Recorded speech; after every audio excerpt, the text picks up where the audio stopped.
Karusi Vlog, today in my life, ito na ang ginagawa natin kasi may isang pwesto na tayo, dalawang pwesto na tayo. Sunset, ang harap natin dati, hindi natin nakikita ang sunset. Medyo hinahanap pa natin ang sunset pero ngayon, thanks to God na palagi na natin nakikita ang sunset, okay? Maraming salamat po Panginoon sa sunset na ito, napakaganda at napaka-powerful mo talaga. Maraming salamat po at lalong-lalo na sa mga pamilya ko, tulungan mo sila at protektahan po, lalong-lalo na mga tao din nanonood sa akin at laging nagsubaybay sa akin. Protektahan mo po sila. Kaming lahat na mga mahal ko sa buhay, tulungan niyo po kami. At maraming salamat po Panginoon sa lahat ng biyayang binibigay mo sa akin. At sa lahat ng pagsubok na dinadaanan ko, lalo akong tumibay. Maraming salamat po. At sa mga taong laging nagchichismis dyan, ipagdasal nyo na lang. Okay? Pagdasal na lang tayo. At anuhin nating magsikap sa sarili natin, okay? Hindi naman ako nagsabi sa ano, pero yun ang ginagawa ko kasi ayoko ng yung maraming salita, maraming ganoon, yung mga salita na hindi naman dapat natin ianuhin kung ano ang buhay ng ibang tao eh. Ang buhay mga sikasuhin mo, huwag yung ibang tao. Kasi mas okay kung ang buhay mga sikasuhin mo, hindi yung ibang tao. Kasi wala naman mapatutunguhan dyan eh. Ang patutunguhan mo, kaaway lang. Kaya, wag na kayong maggawa na kayo ng video at manonood na kayo sa akin.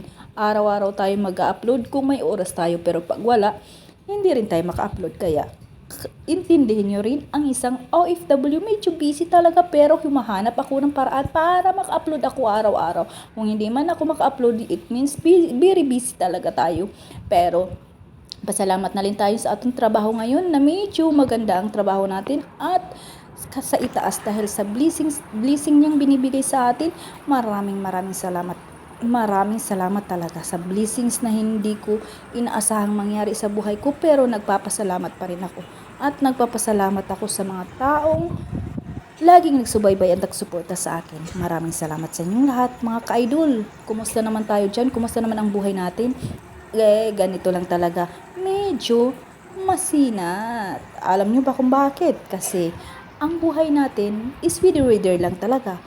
Pag mayroon tayo, ayan. Pero pag wala, wag nating abutin yung hindi nakakayanin nating abutin. Kumbaga, pasikat ka lang pero ang bulsa naman wala. So wag na nating gawin yun. Ang gagawin natin, true sa ating sarili. Kasi yun ang magbisang kung true tayo sa ating sarili. 'Di ba?